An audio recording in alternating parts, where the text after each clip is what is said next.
Welcome again to Joe Stunner Boxing. I made a video several months ago, 4, 5, 6 months ago, I can't remember when, saying how much Conor Benn gets on my nerves.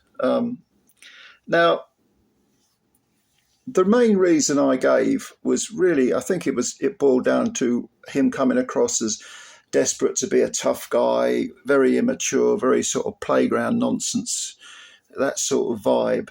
And I don't like that. But I thought, he's just a kid, he's immature. But listen, let's be fair. And I'm going to be fair. I'm going to be fair to everyone. I think he's maturing, and I think credit where it's deserved, because there are several reasons I think this. One is that during the first fight, just before the first fight, when Chris Eubank Jr., Chris Eubank Sr. arrived and him and Jr. were reconciled, they showed a clip of Conor watching it, with Nigel was there as well. And Conor his attitude seemed to be, oh, that's really good, because fathers should love their sons should love their fathers. He's very, very close to Nigel, real father and son, vibe going on. They love each other as a father and son should. And estrangement with fathers and sons, or mothers and daughters, or children and their parents in general, it's a sad thing to see. And Conor seemed to be saying, that's good, that means more than boxing. And he was actually asked about that, I think, after the fight, and he said the same thing.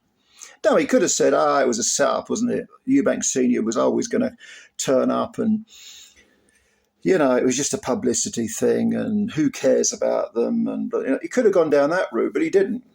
He actually made a very mature, astute observation that some things are more important than boxing. Number two, he fought his heart out during that fight, as we know. He came up 2 weight divisions, and he fought his heart out. He left it all in the ring, as they say. I mean, you can argue that his tactics was way, way, way too cavalier. He was fighting on adrenaline and raw emotion rather than using his head. His ring IQ was low.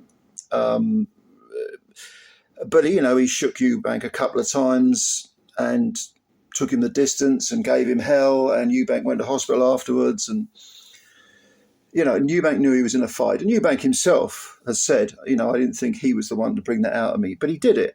And that shows that Conor Benn is a real fighting man for me.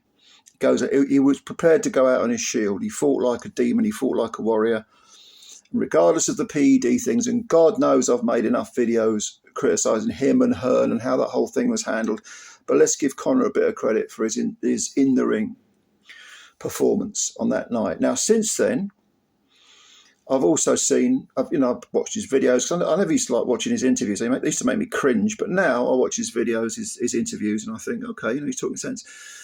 And yesterday at the press conference for the Eubank rematch, he turned up wearing a Manchester City shirt as an homage to Ricky Hatton, who very tragically passed away, of course. He was also interviewed about Ricky. He said, and he was genuinely tearful. You could see he was genuinely emotional. And he said how much he admired Ricky. And he said, if I can be of any help to the family, please just say so. I will not walk, I'll run towards you. There was a really genuine vibe. And of course, I'm old enough to have followed Nigel Benn's career from start to finish, and Conor is his father's son. There is a definite similar vibe to them, in the sense that they are both highly emotional men. Both of them are really, they have that sort of adrenaline, that constant, passionate adrenaline that, of course, makes them fighting men, but means they can wear their heart on their sleeve and sometimes fight with their emotions and not their head. Nigel did it until he got knocked out by Michael Watson. I mean, the rise of Nigel Benn was spectacular to see. It's just wildly exciting.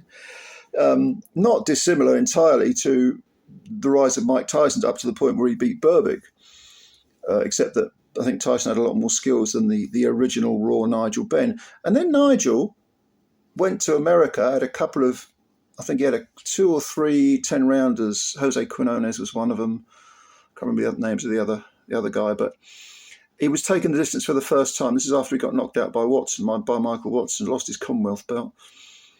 Then he ambushed R.M. Barkley in a round, lost to Eubank, went on to win the WBC super middleweight title and defended it, I think, 8 times, and had that extraordinary fight with Gerald McClellan. So he kind of matured as well. He managed to take all that fire and brimstone and mold it or cook it into something that was controllable. And I think Conor's about 28 now. I think he's in the process of doing that. Now, I don't think Conor is as good as his father was as a fighter. He's a good fighter, he's a good welterweight. I'd like to see him fight his contemporaries in Britain. I'm not talking about Eubank. I'm talking about, if he can still make welterweight, which is a bit iffy, or maybe 154. Do some work at domestic level, maybe a European belt, and then jump up to maybe take on Barrios. If he can make welterweight, you've got Barrios, you've got Rolly Romero. I mean, these are beatable people for Conor Benn. It's not a particularly deep division. I would definitely pick Brian Norman Jr. to knock Conor out, but you never know. Conor could do it. Conor's, But I like the fact that he's maturing and he's becoming, dare I say it sounds a bit poncy, but he's becoming kind of a mature man. And if you listen to Nigel speak now, I mean, he's a very, almost a serene guy. I know he became religious. He's born again Christian, I think. It has been for some years. I read his autobiography, actually, years ago when it came out.